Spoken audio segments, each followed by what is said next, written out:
Actually, I'm going to have you stand again. So,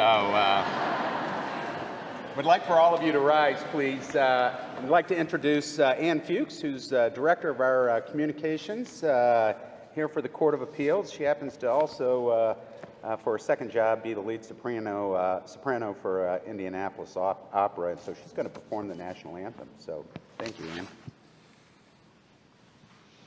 If you could all join me, we have a flag over here.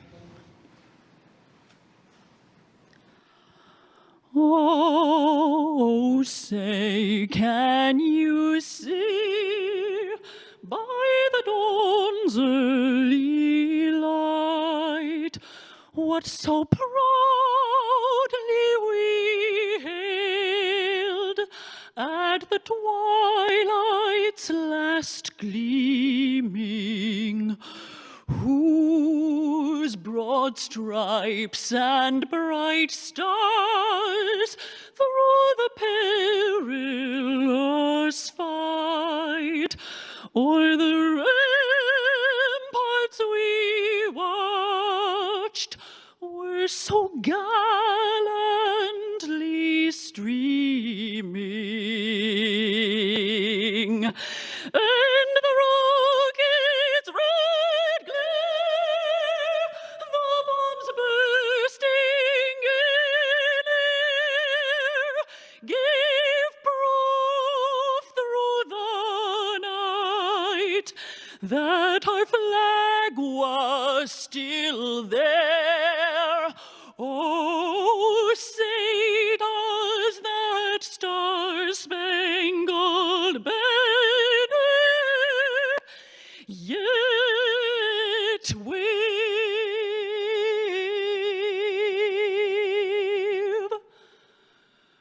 o'er the land of the free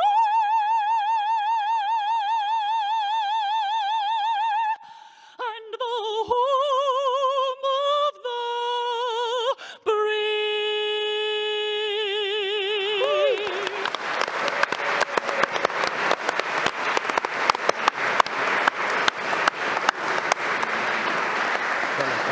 Take that, you Taylor Swift fans. Please be seated. That was fantastic. Well, welcome to the retirement ceremony of Judge Terry Crone. Thank you all for being here today, and it's my opportunity at this time to introduce my colleagues on the Court of Appeals. And so we will start down on the bottom row here. We have the Honorable Pete Foley. Next to Judge Foley is the Honorable Elizabeth Tavitas. Next to Judge Tavitas is the Honorable Rudolph Pyle. And ending out this front row here is the Honorable Nancy Vedig. Down on the front row, starting with Judge Bailey, is the Honorable L. Mark Bailey. Next to him is the Honorable Melissa May. Next is the Honorable Cale Bradford, the Honorable Elaine Brown, the Honorable Leanna Weissman, the Honorable Dana J. Kenworthy, the Honorable Paul Felix, and our newest judge, the Honorable Mary DeBoer. So we also have some senior judges here today, and we have John Baker is here today, Edward Najum, or Ted as we like to call him, and the Honorable Maggie Robb is also here. We also have a couple of retired judges. We have the Honorable Ezra Friedlander, we like to call him Zeke, and I believe Pat Riley is here as well. On our tax court, we have Justin McAdam. Where are you, Justin? There you are. Very good. He's our tax court judge, and the senior tax court judge is also here today, and that's the Honorable Martha Wentworth. So it doesn't end there. We have special guests, and we have lots of them. And so what I would like for you to do is, if I call your name, just raise your hand up so everybody knows where you are, and hold your applause to the end would be awesome. And I'm going to mess up the first two names, so I apologize. Alyssa Nichella, who is our state comptroller. Where are you? Don't see her, so I messed her name up, and she's not here to hear it. The Honorable David Nizgotsky, who's a senator from District 10 of the Indiana Senate. The Honorable Jerry Torr, who is here, who's happy he's not on the ballot tomorrow. He's retiring.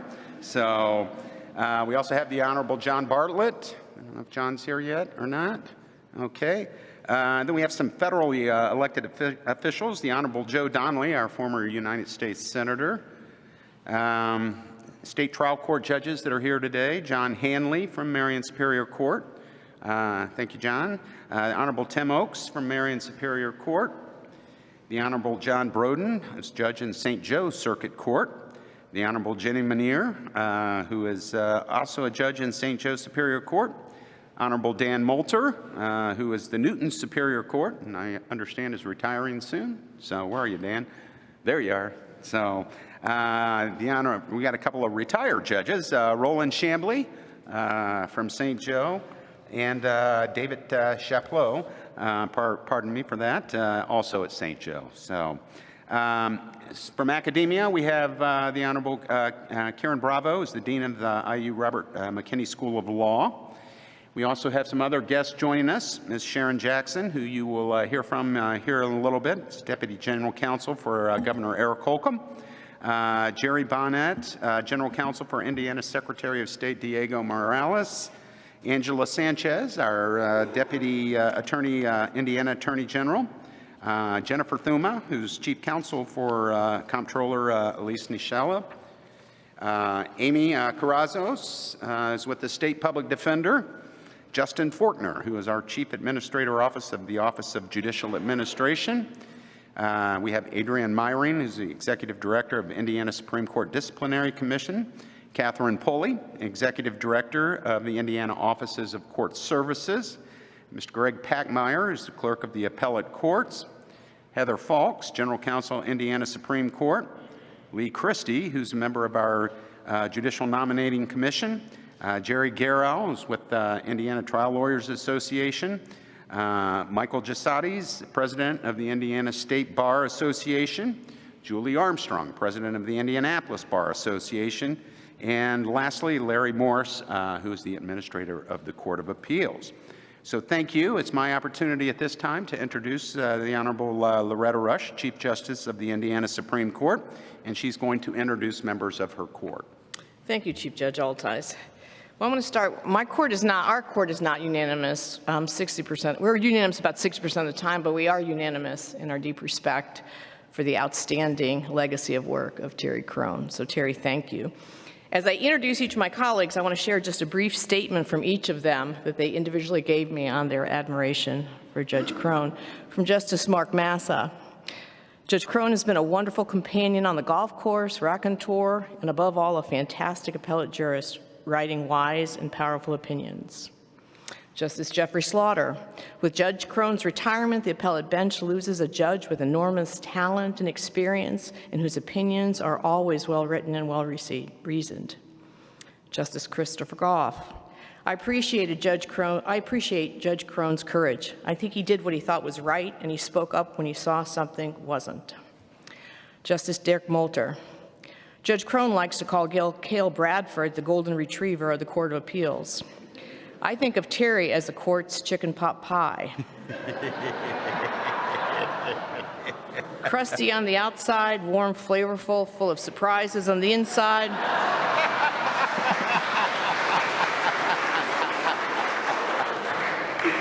And always ready for lunch.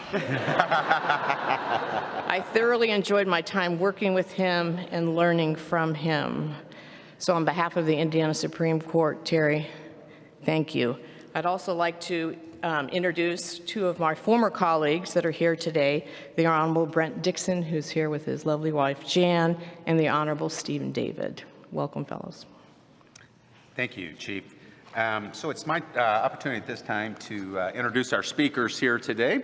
And so our first speaker is Ms. Sharon Jackson. She's Deputy General Counsel for the Honorable Eric J. Holcomb, Governor of the state of Indiana. Sharon. Thank you. Madam Chief Justice, Chief Judge Altice, members of the Indiana Supreme Court, Court of Appeals, retired judges, other judges, the Crone family, and distinguished guests. Governor Holcomb regrets that he could not be here today, but it is my distinct honor to speak on his behalf, to pay tribute to a man who has contributed so greatly to the Indiana judiciary for more than 40 years. Three things immediately come to mind when one thinks of Judge Crone: his superior intellect, his compassion for litigants, and his determination to make the Indiana judiciary the best it can be. There is not a judge on the appellate court that has not told me of Judge Crone, and what they say is they can't believe how smart you are. You put in the work on cases that come before you to understand the issues, to understand the law, and you strive in every case to get it right. Equally important is that over a course of 4 decades, you never lost sight of the fact that while not every case may make the news, each and every case was significant to those involved. You saw beyond the words in a brief to the real, often suffering people behind the words. As Thurgood Marshall said, in recognizing the humanity of our fellow beings, we pay ourselves the highest tribute. Judge Crone, the care you have for each and every Hoosier litigant before you, both on the trial and appellate level, has shown that you have never failed to recognize the humanity in them, and in doing so, has paid them and the court the highest tribute. And finally, you have worked to ensure the judiciary is and remains independent, so that you and your fellow judges can tackle the difficult cases without interference. Chief Judge Justice Marshall, widely known as being the first to ensure judicial independence, asked, "What is it that makes us trust our judges?" And he answered his own question by stating, "Their dependence in office and manner of appointment." You have shown in your decades of service that you decided each case on its own merit, free of political or social or other considerations, and in doing so showed us all your adherence to the rule of law. Judge Crone, you were the last person appointed to the appellate bench by then-Governor Crone, whose portrait, I want to note, prominently hangs over the governor's shoulder right behind his desk, down on the second floor, and a man for whom the governor has such deep respect. The man in the portrait will inevitably be whispering in the governor's ear as the governor considers who will be a worthy successor to you and your exemplary career. Judge Crone, the governor would like to recognize your long and illustrious career and your service to all Hoosiers, and on his behalf, I am so pleased to present you with the Sagamore of the Wabash.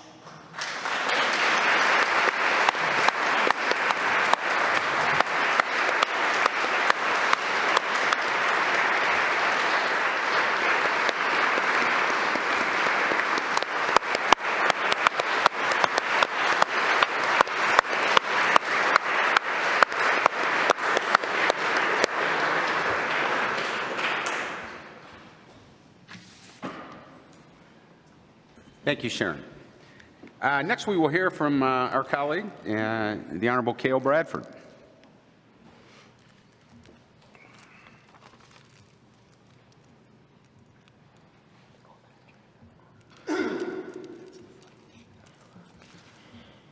Judge Crone, I don't have any awards for you, but I do have kind words and smiles. And good afternoon, everybody. I just knew this was going to be a really fun day and a nice day. You know, it has the feeling of a swearing in as opposed to a retirement. You know, just because we all know Terry so well, and we all knew this would be a very special day for him. And so I'm privileged to make some remarks to Terry and his family as we continue with Terry the celebration of his career. We at the Court of Appeals, we're a close bunch, and we all think very highly of Terry. And given his giant-like stature in our legal community, we wanted to do something that reflected that stature, that prominence. So we had envisioned and discussed at some length what we do, and we arrived at creating a lifelike image of him and affixing it to the side of the JW Marriott Hotel.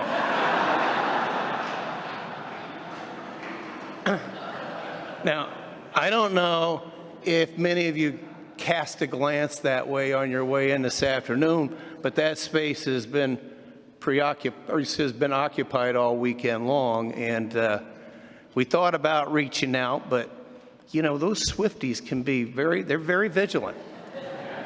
And we couldn't risk an acrimonious confrontation with the Swifties being, you know, a court of jurisprudence, and you know, that kind of thing that could get you in a real twist. So, but we do have some, as you'll be told later, we got some really good refreshments for you after the ceremony. So we had to let it go at that. But you know, we kind of turn to Terry now, and there's, you know, people in your life that just leave a very lasting influence on you, on the places they've been, the communities they lived in, the fields of work they've engaged in, and Judge Terry Crone is that kind of person. I've known Terry, had known Terry for a bit, or as they say in casual conversations these days, I'd known him for a minute, all right? Before I was appointed to the Court of Appeals in 2007, Terry had joined the court 3 years prior to that. But since the time we began working together, Terry's become a mentor to me, a friend to me. He's like a big brother to me and has done so just like he's done for so many others. He's taught me to consider things from a variety of viewpoints, perhaps pairs of shoes that I would not have worn in my life, angles and walks that I had not taken in my particular background, and how that all blends in with a better conversation of what is justice and a good way of treating human beings in our state. Terry and I have worked together for 17 years now. Cheryl and my wife, Sam, who's here today, we've traveled together. We've become friends and extended family members, and I couldn't be happier that Terry Crone has been a part of my life. And as all good appellate judges know, input from your colleagues and coworkers is a good thing. I reached out to some of them in preparing my remarks for this fine day, because after all, wisdom is what's left over after everybody's had a chance to express their view and opinion. And with this backdrop of my relationship to Terry and our court's view of him, I wanted to share some varieties and pockets of Terry Crone with you as we celebrate him today. And Terry is a strong, kind, intelligent man, family member, colleague, community member, and he holds all these traits just like most good leaders do. Terry strives to make a difference, not for good, not for credit. Many of Terry's contributions, they're matters you probably heard of, but you probably don't know anything about his involvement in them. But if you came to know his involvement in them, it wouldn't necessarily surprise you one bit. Terry will tell you what he thinks without risk of confusion. That's dressing that up pretty good, don't you think? It's what 17 years the Court of Appeals will do for you, friends. All right? I remember referring to my dad years ago about somebody that we knew, and I said, you know, he can be very direct. And my dad said, you know, there's very few people in life who will tell you precisely what they think, and there's a lot to be said for that. And I think about that quote from time to time from my dad, and he was absolutely right. Judges, and I'm kind of paraphrasing some things I've heard Terry say, judges are not in contact with that many people in life. Our work is day to day, and off the beaten path. And obviously, we hold positions of great responsibility, and I say this with all humility, but authority. Perhaps people like this need to be told what the absolute truth is from time to time without fear of getting the other person's nose out of joint. And Terry's been a source of that person in our court. He's kind of like, remember the emperor's new clothes, right? That takes you back, right? And he's kind of like the little boy in the emperor's new clothes. Somebody had to tell the emperor what was really going on, and the little boy had the courage, and so does Terry Crone. Terry is very self-aware and unapologetic about who he is, and that's his charm, or part of it. He's a Popeye the Sailor knockoff. I am what I am. And he's witty, and he's funny. He's really, really funny. Terry seems to have, as you know, an endless library of stories from his past, and to his credit, they only poke fun at himself. And one of our colleagues, she told me, he says there are people who tell stories in their old age and people who listen to stories in their old age. This is what Judge Crone told her. Well, guess which one Terry is, all right? And of course, his stories always end up with his trademark, you can't make this stuff up. Then there's, I'm gonna dress it up again. I'm gonna call it Terry's recasting of wisdom, all right? And for instance, you ever heard the expression, you should leave well enough alone? In the land of Terry, that is, it don't poke the bear, all right? And then my personal favorite is, the normal expression was, you can't be too careful. In the land of Terry, it's just because you know you're paranoid doesn't mean somebody is not really out to get you. And he's always reliable for a great quip on our Appeals on Wheels program when we talk to the students and the people in the audience afterwards. And usually a common question that comes up, and I was with Terry on a panel one time, why did you become a judge? And the first judge gives a well-meaning, well-thought-out, flowery explanation of their path. I then do a similar thing. And when it comes to Terry, with a straight deadpan face, he says, I just like to give lawyers a hard time. One of the many good things Terry has done for our judges is serving as and elevating the importance of mentoring. Just prior to my beginning service as the chief judge of the court, I recall asking Terry what he thought the biggest challenge or opportunity of the court was going forward. And he said, without certainty, it's the transition the court will be seeing with retirement and our opportunity to mentor our new judges into a culture and a way of work that we think will benefit not only ourselves as we work day to day, but most importantly for the citizens of the state of Indiana. And along with Senior Judge Robb, who's here today, and Chief Judge Altice, the three of them put together a structured program where 3 judges, not just one, serve with the new mentee, work with the new mentee to make them the best they can be. Some of these mentors have told me, all right, see, I tried to prepare for this, all right? I said he has an old school way of teaching. He gets his point across and he can be direct, but afterwards he always says, you know, buddy, I love you too much to lie to you. In working panel cases or an oral argument with him, he is always well prepared, organized, and plainly making his point and passionate on occasion, but when the case is over and the discussion's over, it's on to the next case with no hard feelings. After other members of our court are retired, he's the one that stays in contact and takes care of people.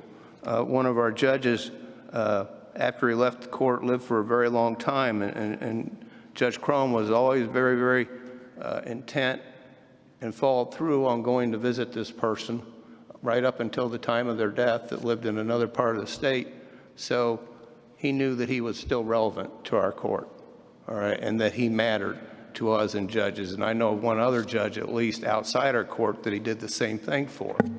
And Terry's legal contributions have been significant, and I know you read about them, you're aware of them, but I want to give you one takeaway and two quick examples, not just from the case angle, but he has the ability to see the whole playing field and anticipate what the ripples are going to do. For instance, when my grandson throws a big rock in the lake, he calls it a plunker. And when the plunker hits the water, it sends out ripples and affects other things on. He has that ability. And then looking across branches of government, party lines, and this and that, he understands that while we're independent branches of government, there's so much that we govern across party lines and across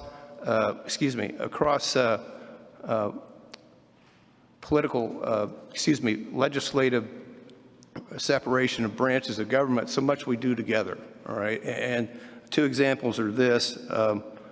For 10 years, in an interval, no judge received a pay raise in the state of Indiana, and there's a lot of reasons those things happen, and I'm not criticizing anybody for that happened, but Judge Crone got involved in that along with others and worked with legislators in other branches of government to make that success. And now, judges are paid a fair wage with a fair review process year to year, and he's put an end to that. And I know Senator Broden, Judge Broden, was a big part of that as well, so thank you, sir.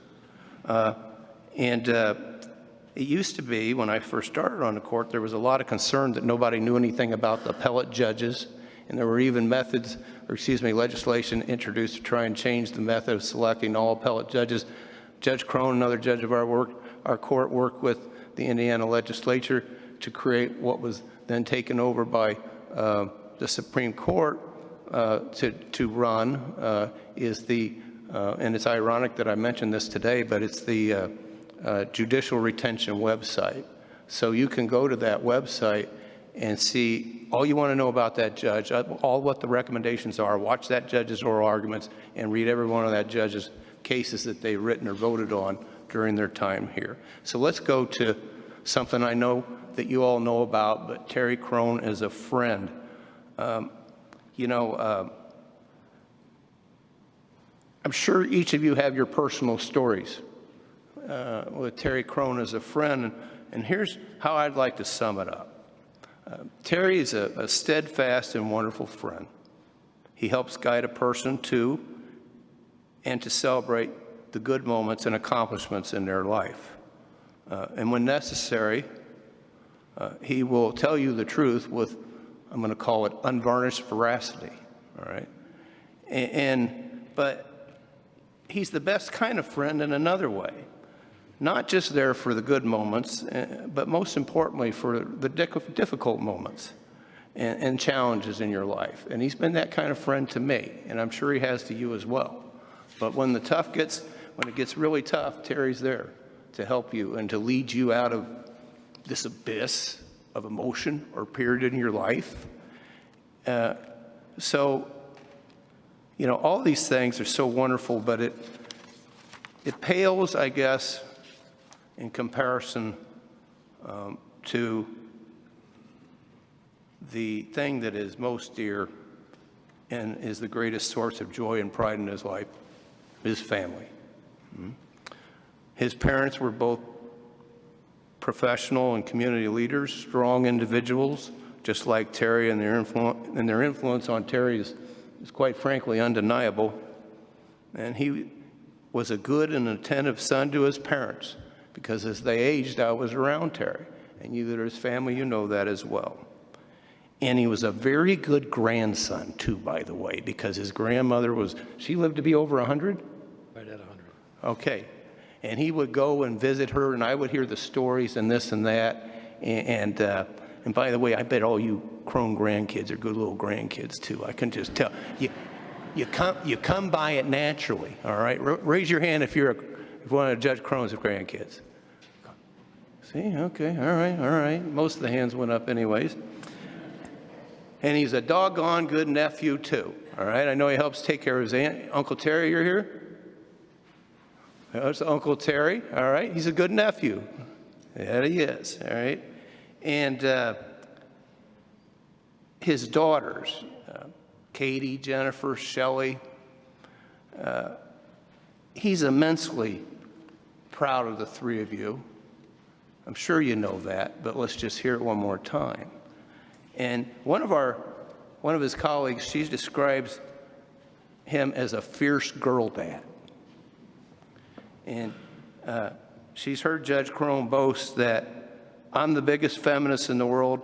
I've helped raise 3 daughters, and they can do anything. Well, that's pretty good praise, all right? And that's a lot of love from your father. And the same judge that coined him as a fierce girl dad said, Terry's had a successful career and will be remembered for the mark he leaves on our legal community. But I'd bet real money that if you ask him, he'd say his greatest accomplishment is helping and raising 3 daughters. And of course, there's the fabulous Cheryl. Her energetic and positive nature is infectious on everyone around her. He loves her dearly and proudly proclaims that she's a lot funnier than I am. And remember, he's pretty funny. Terry is extraordinarily proud of the strength, the quality, and the duration of his marriage.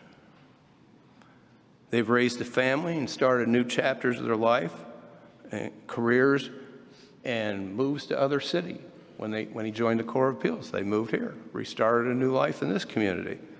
And they just enjoy life together. They go to music in the park. They ride their bikes. I mean, I actually saw them riding their bikes, okay?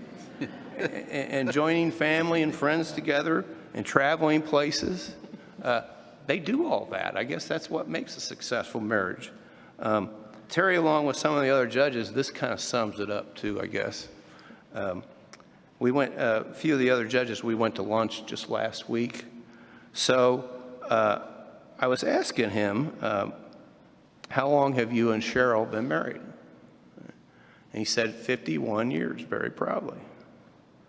And I said, well, that's really something. I think a normal question in those situations would be, what do you attribute the success of this, long and strong marriage? And his reply was bottom line. With a deadpan face, once again, he says, she doesn't like change.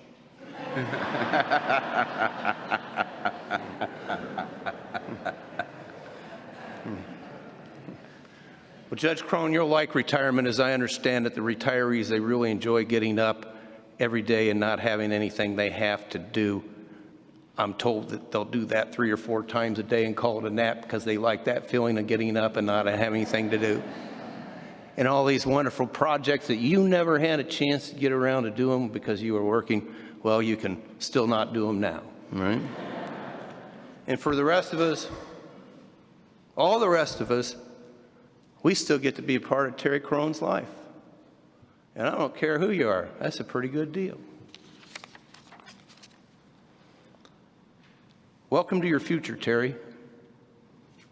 Don't look back too much because you might miss all the new doors that are now before you. Relax and enjoy your journey and your exciting new chapter of life. God bless you, Terry Crone.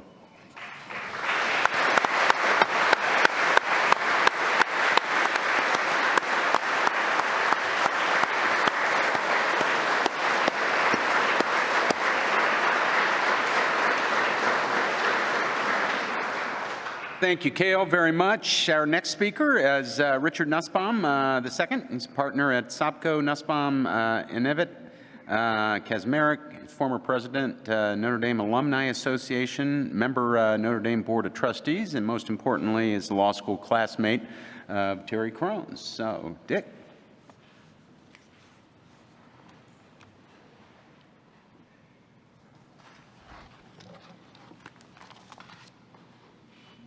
Chief Justice Rush, members of the Supreme Court, Chief Judge Altice, members of the Indiana Court of Appeals, the other judges, especially those from St. Joseph County, distinguished guests, our Ambassador, Joe Donnelly, family, friends, and my good friend and law classmate, Terry Crone. First, Judge Altice, I ask permission not to be gavelled down if I slip and refer to Judge Crone as Terry. As you will see, we go back a long way, 50 years.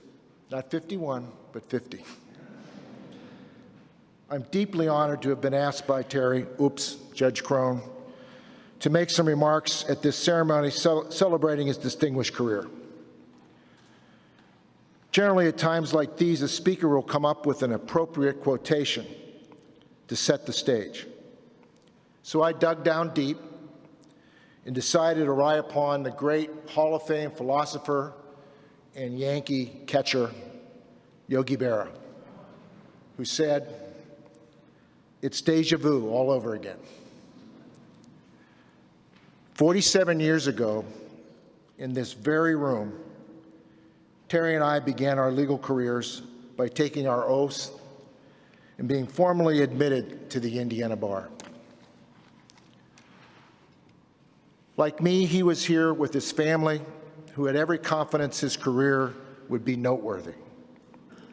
Even then, I'm not sure they could have predicted how noteworthy it would be. What I loved was to tell Terry's parents, Beverly and Phil Crone, every chance I could, what a great job their son was doing in the many different capacities that he served the community, as a lawyer, as a magistrate, as a judge, and as a volunteer.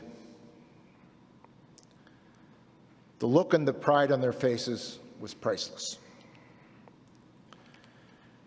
Judge Crone, you took the example of public service from your parents and took it to a higher level, which some would say was impossible, given the many ways your mom and dad served our community. Terry and I shared many similarities.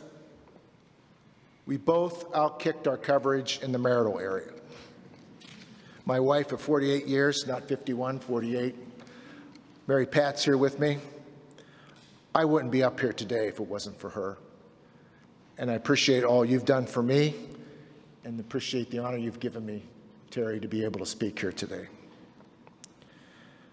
You've already heard a lot about the family, but Cheryl, I want to second what Judge Bradford said about you. It's a special kind of person that's married to a lawyer, and even more special, a person that's married to a judge. And the family that you and Terry have raised is phenomenal. Jennifer and Shelley and Katie, who've distinguished themselves in medicine, in law, and psychology. Talk about a one-shop family service opportunity. It's certainly the Crone family. I was honored by Terry to speak here today. I was also honored by him one time when he asked Jennifer to look me up to be local counsel for one of her cases, and I was able to see what an outstanding lawyer that Jennifer is and continues to be. Terry and I both competed at the college level in athletics. I was a baseball player at Notre Dame, and in fact, I got my first collegiate hit up the street at Butler. I'll never forget that as long as I live. Terry, on the other hand, was a conference champion sprinter at DePaul.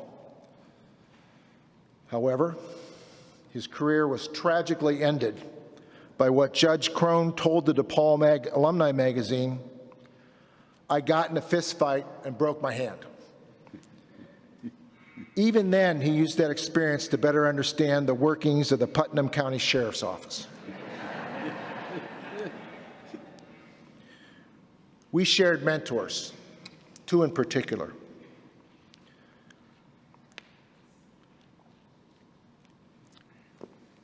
Mike Barnes, who was obviously a great prosecutor and served on the bench here. Mike took Terry under his wing when he became an appellate court judge, and Terry's returned the favor in spades with regard to all the mentoring he's done with those that came after him. Judge Bradford mentioned that. Judge Barnes allowed me to get behind the curtain, so to speak, and I've noticed Judge Vedic sitting up in front, and he allowed me to meet Judge Vedic, and she has been an example of a great jurist and a great credit to our Indiana legal judicial system for sure. So Judge Vedic, thank you for all you've done. The other is Joe Kernan, and Joe's been mentioned. Eric Holcomb could not have done something that would earn my respect more than by putting Governor Kernan's portrait in his office. And I worked for Judge Kernan as a city attorney, counsel to him when he was lieutenant governor, and then I was special counsel. I couldn't make the general counsel category. I was special counsel when he was governor. And one of the things that I've been most impressed by is how seriously governors take their responsibility of appointing judges. And Judge Holcomb has done an outstanding job in doing that. And the other governors that have succeeded Judge Kernan have done the same thing. And I think that we have, if not the best state court system in the country, it's right up there because of the cooperation between the executive branch of government and the judicial branch of government.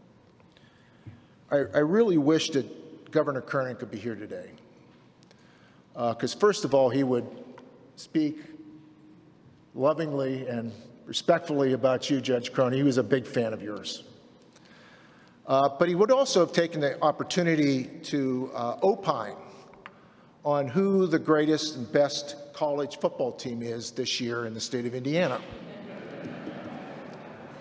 And I will tell you that he would have succeeded in probably ticking off a good portion of this room in terms of who he would have opined about who that is. But I'm not going to go there. I grew up in Western Pennsylvania, and I did not have to Google Coach Signetti to realize what a great coach he was. And I don't know who the best team in Indiana is. We're going to find that out. I know that Indiana is ranked above Notre Dame in some polls, and Notre Dame's ranked above Indiana. That's all going to sort itself out. But one thing I can say for sure is that the IU Hoosiers this year are the greatest story in college football. So good luck to all you IU alumni as you finish the rest of the season. But back to Judge Barnes for a moment. One thing that we shared, Terry and I, is we both struck out with Judge Barnes the first time we interacted with him. We were both first-year law students, and we interviewed for a position in the St. Joseph County Prosecutor's Office by then Chief Deputy Mike Barnes. I didn't know that I was in competition with Terry Crone at that point until I heard him speak at a retirement video for Judge Barnes when he mentioned that he didn't get that job. I had always thought there were 2 positions open, and I was third. What I found out when Judge Crone was involved, I was a distant 4th. So,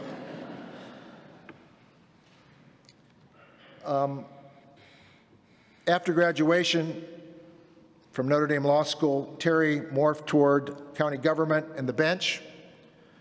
I went in the direction of the executive branch.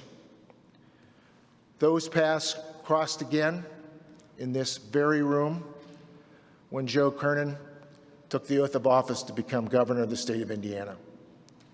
And one of his first acts was to appoint Judge Crone to the bench. As a trial judge, Judge Crone succeeded a legend in Judge John Montgomery.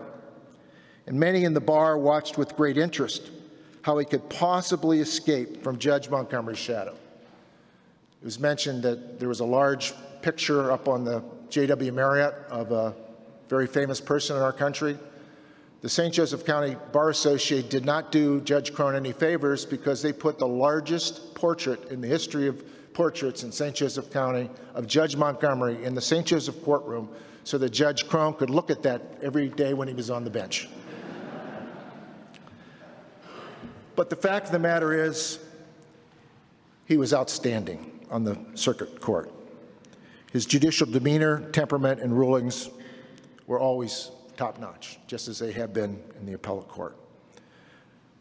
But Judge Crone was always willing to lend a hand to lawyers when he would suggest to counsel before a rebuttal in a hotly contested hearing, when he would look at the person who was going to rebut and said, "Do you have anything to say, or would you prefer to grab defeat from the jaws of victory?"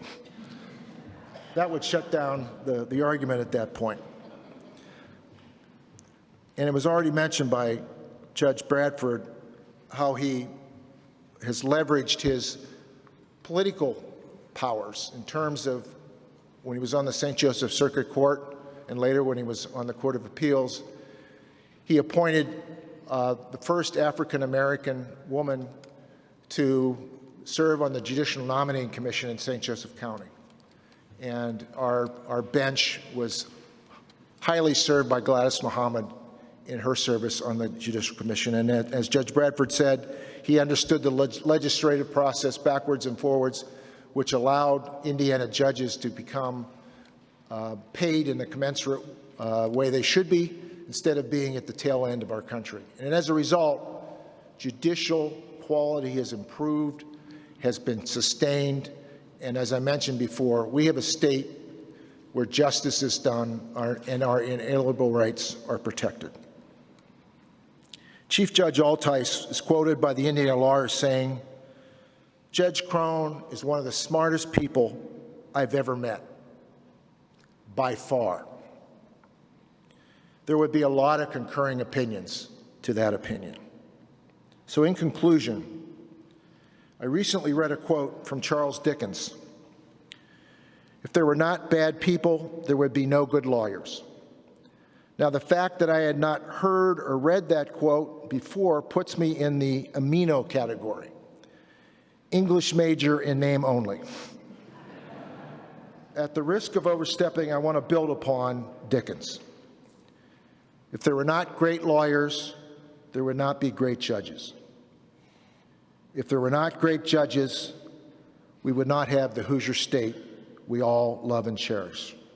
Thanks to all of the judges and justices here in this room for what they do each day to protect our rights.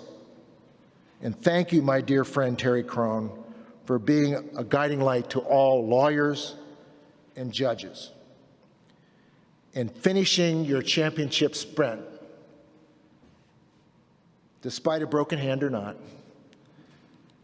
and ending a truly remarkable career. God bless you as you enjoy the fruits of your labor with family and friends.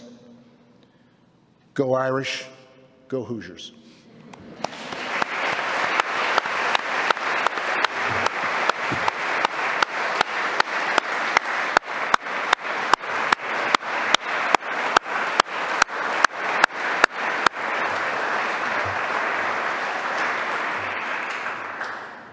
Thank you. Our final speaker is Judge Crone's longtime senior law clerk, Scott Brunel.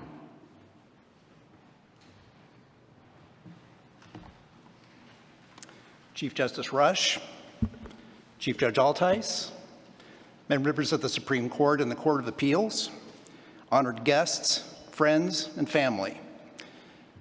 When Judge Crone asked me to give some brief remarks at his retirement ceremony, I felt honored, but I was unsure if it would be possible to summarize his 2 decades on the court from his staff's perspective in just a few minutes. My task was made a little easier on Judge's Day, on Boss's Day, when I had to select which of his many bossy qualities his employees were most thankful for. I came up with 3: his wise and patient mentoring, his ability to maintain morale, and his genuine compassion for people with complicated lives. On the topic of mentoring, this would be the perfect opportunity for me to tell you that Judge Crone has forgotten more about the law than many of us will ever know.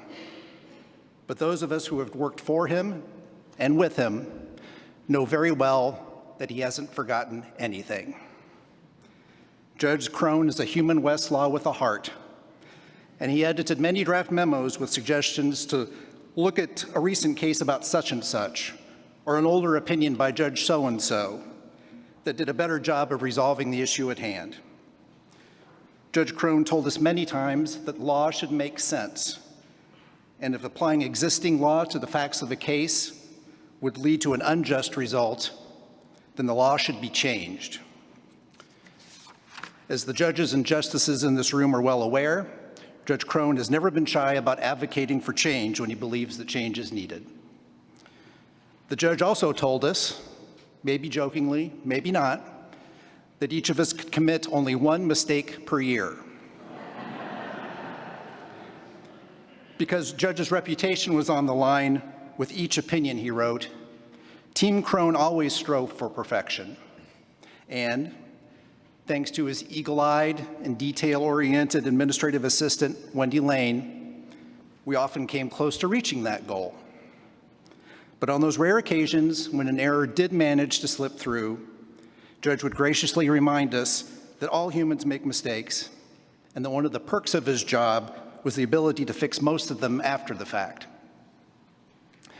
I'll be the first to admit that working for an appellate judge is a relatively low-stress legal job, since we don't have the pressure of drafting discovery on tight deadlines or conducting a week-long jury trial, among other things. But occasionally, we have the unpleasant task of reading transcripts and watching videos with people behaving badly, often violently, and often with catastrophic consequences. After 18 years on the trial bench, Judge Crone was keenly aware of the toll that even the secondhand exposure to brutality can take on one's mental health. So he made a point of bringing us together on a regular basis to debrief and decompress. With an R&B soundtrack playing in the background, he would ask us about the cases we were working on, inquire about our day-to-day lives and our families, and discuss interesting books, TV shows, and movies. To further lighten the mood, Judge would often share amusing anecdotes about his youthful tomfoolery at DePauw University, his fly fishing expeditions in Montana, his work in private practice, and his career as a circuit court judge, a devoted husband, and a doting father and grandfather. A few years ago, he gave us the assignment to read the Indiana Constitution from cover to cover, and then he hosted a pizza party in the court conference room to discuss the most interesting details of that document. And to give us a change of scenery, he also sponsored outings at restaurants, the local baseball stadium, and the art museum. Earlier, I mentioned Judge Crone's insistence on obtaining a just result in each case. I think that this, more than any other particular opinions that he wrote, will be his lasting judicial legacy. His unwavering sense of fairness came from his parents, his life experiences as a boy who grew up in the South Bend housing projects, and the many generous souls who assisted him along the way. Judge candidly admits that he has been extremely fortunate in many respects, and he has used his time and considerable talents to help those who didn't have the luxury of using the proverbial parachute when times got tough. The portrait of Franklin Roosevelt that hangs in his office is an especially powerful symbol of his philosophy. Judge Crone was compassionate in dealing with his clients in private practice and with deserving litigants who appeared before him in his courtroom. He took this approach with his staff as well, and we are all eternally grateful for his understanding and accommodation of our various challenges and tragedies over the years. He also shared in our happiest moments, having officiated 2 of our weddings, including one in this very courtroom. Judge Crone's passion for the law is surpassed by very few things, the foremost of which is his love of family. We are sorry to lose him as a boss, but we are delighted that after nearly 4 decades as a full-time judge, he will be able to spend more time with his wife, daughters, sons-in-law, and grandchildren, all of whom he cherishes beyond measure.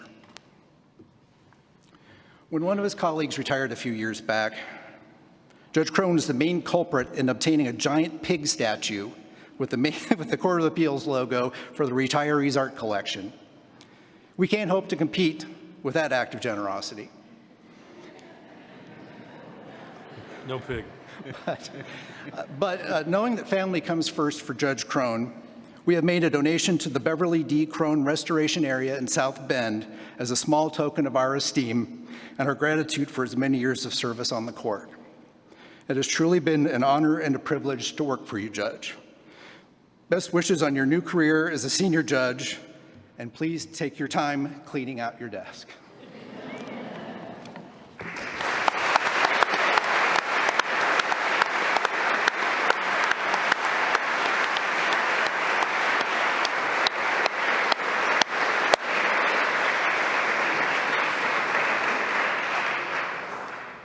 Thank you, Scott, very much. In addition to the gift that you gave, it's tradition in our court that we always give a gift as well. And on this occasion, in honor of Judge Crone's retirement, we have made a nice donation to the Indiana Legal Aid Society on his behalf. My chance to make a few remarks now. I'll keep them brief. Thank you, first of all, everyone, friends, family, and colleagues, for being here to honor the great judicial career of Terry Crone. It's still ongoing, as you know, because he's going to be a senior judge, so we'll at least get to see him 30 days out of the year. I actually remember the first time I met Terry, and it was on the golf course, and it was by way of Judge Bradford, who introduced me to Judge Crone and said, "This is who you're going to be playing with today." It was up in South Bend. So played with him, had a great impression of him. Not just because I love playing golf, but we hit it off very, very well.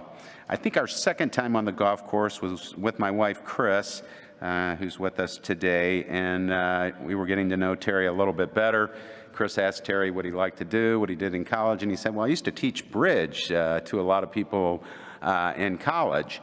And of course, my wife, being who she is, stuck an L up in front of her head and said, "Loser." She was like, "Who teaches bridge?" And he goes, "Well, I only teach it to bright people, so needless to say, I'm not going to be teaching the two of you anytime soon." So, as you've heard mentioned, I've often said, and still to this day say, that Terry is very bright, one of the most intelligent people I've ever met in my life.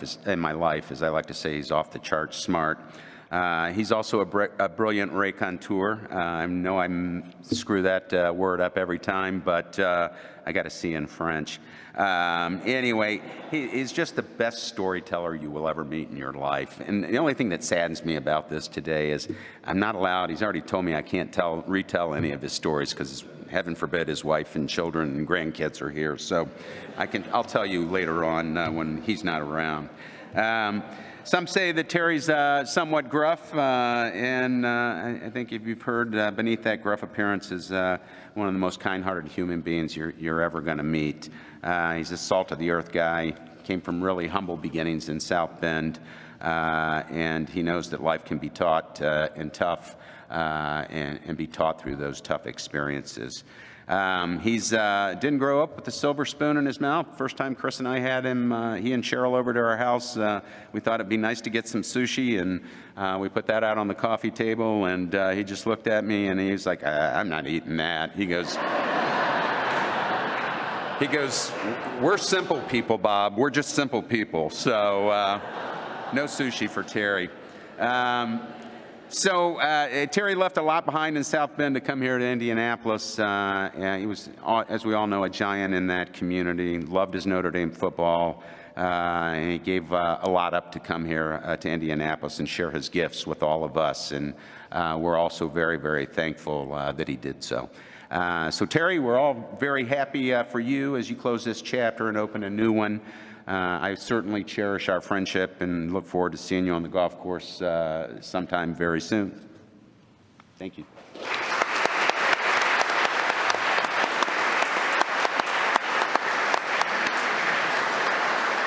And it's your turn now.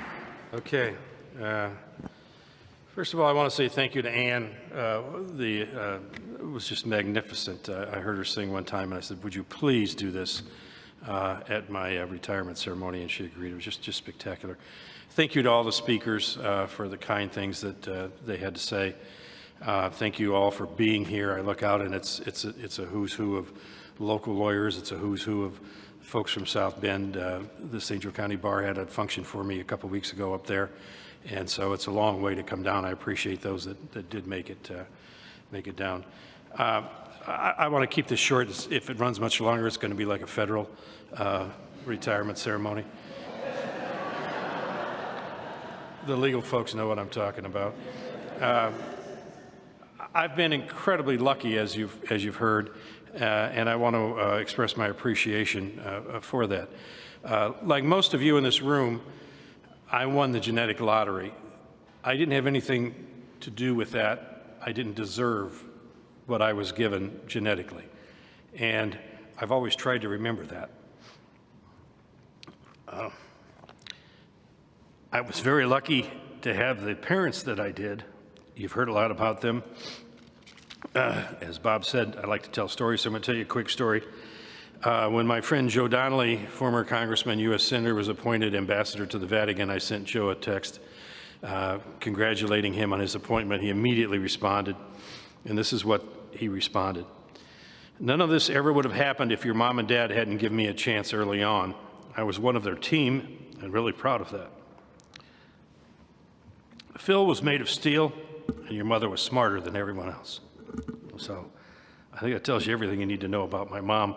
Also tells you what a kind, gracious man Joe Donnelly is, too.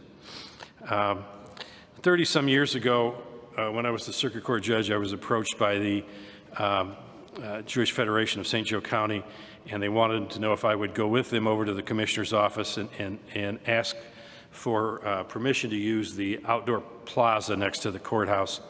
They were going to have a Holocaust Remembrance Day celebration. They wanted to have it outside.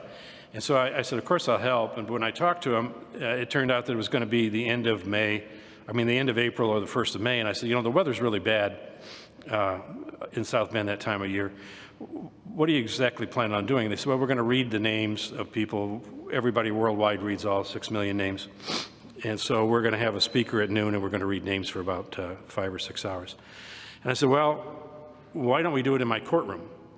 And they did. And to this day, they still use the St. Joe County Circuit Courtroom to read names on Holocaust Remembrance Day. But it was such an emotional, significant thing to see people read the names of those who had died. And as I reflected back on my career and the so many people that I was lucky enough to know and that helped me with my career, I decided that I would make a list of some of the folks that were most influential in my career and in my life, and I'm just going to read their name. I mentioned already my mom and dad, Coach Mike Mondovics, Senator Birch Bayh, Jim Romer, Bob Gonderman Sr., Tom Bruner, Judge Montgomery, Casey Pajikowski, Butch Morgan, Mike Barnes, Joe Kernan, and John Sharpneck, just to name a few. As was mentioned, I started out practicing law in St. Joseph County and was the beneficiary of being friends with many great lawyers. I was active in the local bar association, and when Evan Bayh was elected governor, I was the first judge that he ever appointed, and I was elected to 3 terms as a circuit court judge thereafter. I was the beneficiary of the support and cooperation of the local bar and the local bar association. They taught me how to practice law, how to be a judge, and how to help people in need. They made my time up there as a judge much more productive. We were able to create outreach programs for the minority community and implement a Spanish-speaking public defender program. We expanded judicial facilities and resources. I was fortunate, as Dick Nussbaum mentions, we both went to Notre Dame Law School, and I was fortunate to have a relationship with the athletic program out there for many, many years. And I believe I'm the only judge in Indiana who ever had a bailiff a young man serve as my bailiff one summer, be a starting defensive tackle on the winning Super Bowl team the next year, and 25 years later be inducted into the NFL Hall of Fame. So people say, what did you learn from being associated with the football program and the players and the coaches and my friends in the NFL? And I shared this story with Don Ward the other day at lunch. When you watch Jerry Rice, when you're in the locker room and you watch Jerry Rice prepare for practice or a game, and you see how meticulously detailed he takes every aspect of his preparation, and it's the same every single time, you realize how those traits separate people that are good from people who are great. And when you've had a chance to sit with Bill Walsh at the NFL Combine and having explained to you how he evaluates quarterbacks and how he tries to manage people in a team context, you learn things that are applicable and transferable to all aspects of your life, whatever area you're working in. There was some mention of my time at DePauw. Many of my DePauw friends are here. I was going through my notes this morning, my old files, cleaning out some things, and you'll be happy to know that I ran across a note from Judge Headley, who's the judge in Greencastle, and it was a note he sent me a few years ago after I did a program over there, and he specifically mentioned in the note that he checked and there are no warrants outstanding for any of you. So yeah, you're safe to be here. Many of my friends from Senator By's staff are here, and colleagues from high school and college. My friends from the legislature, David Niskotsky's here. There was some mention of John Broden's bill that I asked him to introduce to provide for an annual pay raise for the judges, so we would have true independence and not have to go to the legislature every year and ask for a raise, which John and many others were able to get passed. Tom Kromkowski introduced a bill for me for many, many years, 5-6 years in a row, that allows judges who are members of the 1985 pension plan to get an increase in their pension each year, a cost of living increase that did not exist until Tommy did that. Mike Dvorak introduced a bill at my request to allow for the first time for magistrates to participate in the judicial pension plan. So my friendship with those people and my association with them over the years have paid a lot of dividends, not just for me, but for the judicial system as a whole. I have many of my Indianapolis golfing friends are here. I want to thank my colleagues on the Court of Appeals, past and present, who welcomed me into the court when I first came and have tolerated my occasional cantankerousness. My administrative assistant, when she put this together, she said, "Is cantankerousness really a word?" I looked it up. It is, and my picture is right next to it. I want to thank my clerks. When I first started on the bench 39 years ago, Judge Sharp was a cantankerous district court judge, federal district court judge, but he was always kind to me, and I asked him, I said, "Judge, do you have any suggestions?" And he said, "Kid, the key to this job's hiring help that's smarter than you are. In your case, in my case, it ain't that effing hard to do." So I've taken him at that. I would ask that all my clerks and former clerks, if anybody's here, please stand. You folks have been my brains. Come on, stand up.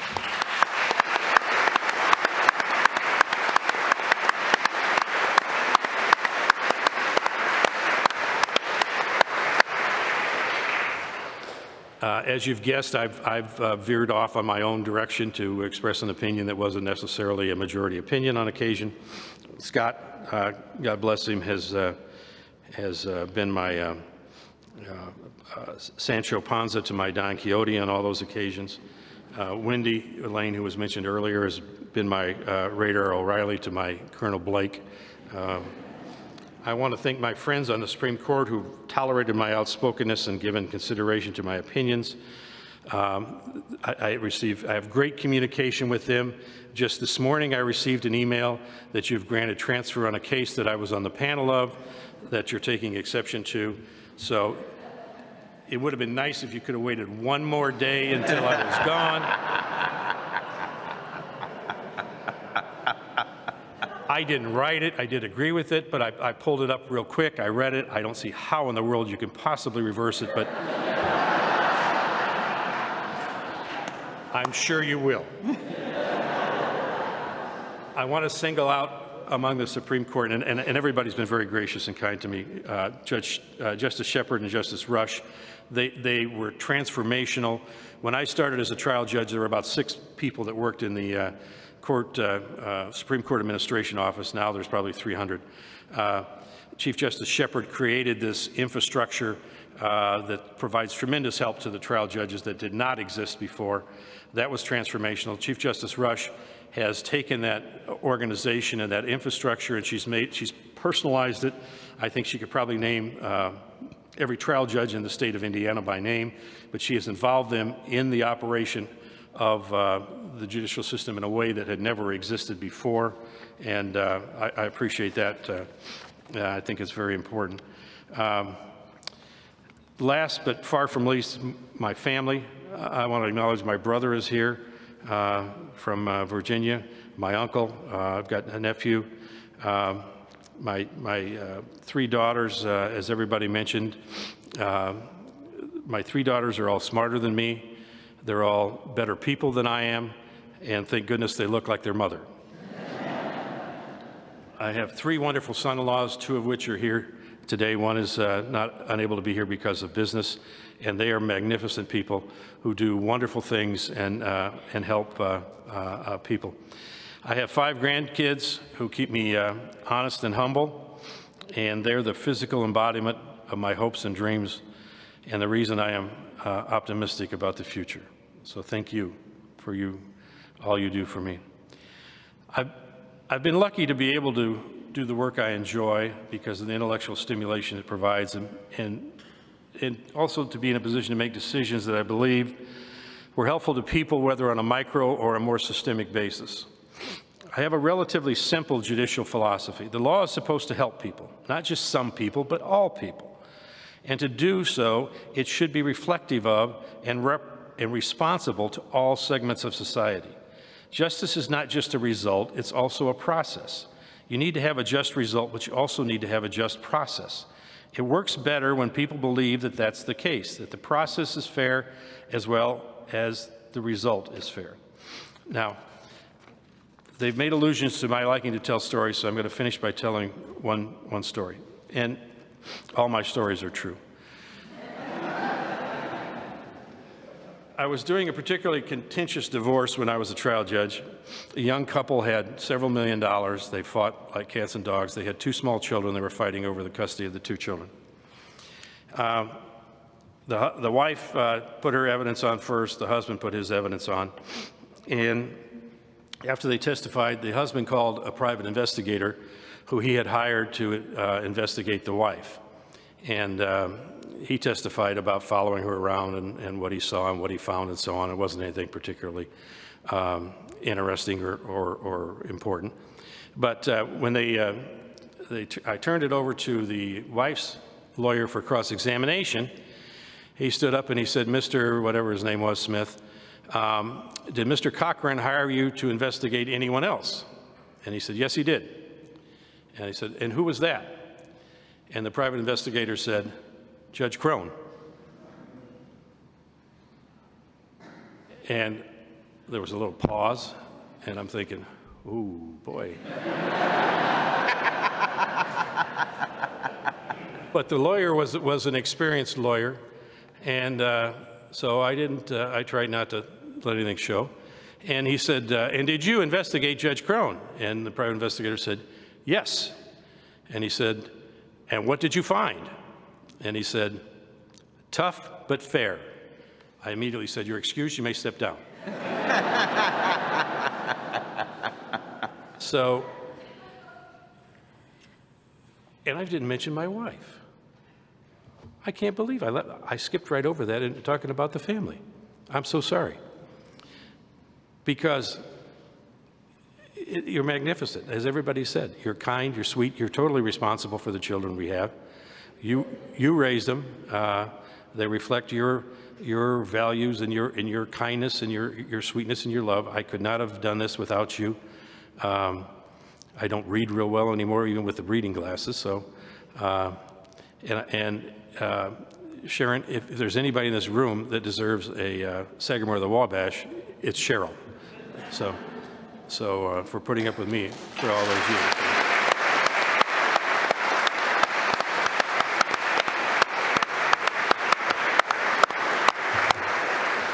Thank you, and I love you. And part of the problem is we've been around together so long, I tend to think of you as just part of me. I don't think of you as a separate entity sometimes, which isn't fair because, matter of fact, a second story. Wendy came to me after I initially put the list of invitees together, and she said, do we need to add your wife to the list? This close. Yes, yes. So anyway, that blew my finish, but so if the epitaph of my career is tough but fair, so be it. Thank you.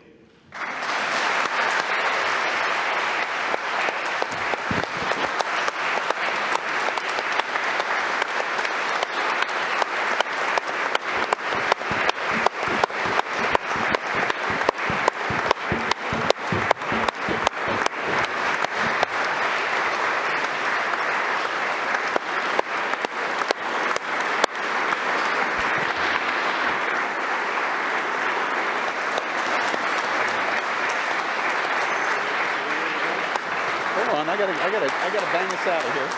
I'm waiting for people to stop clapping. He's ready to go. You got to take this applause as it is. So that concludes our ceremony. Would like to invite everybody to the 4th floor.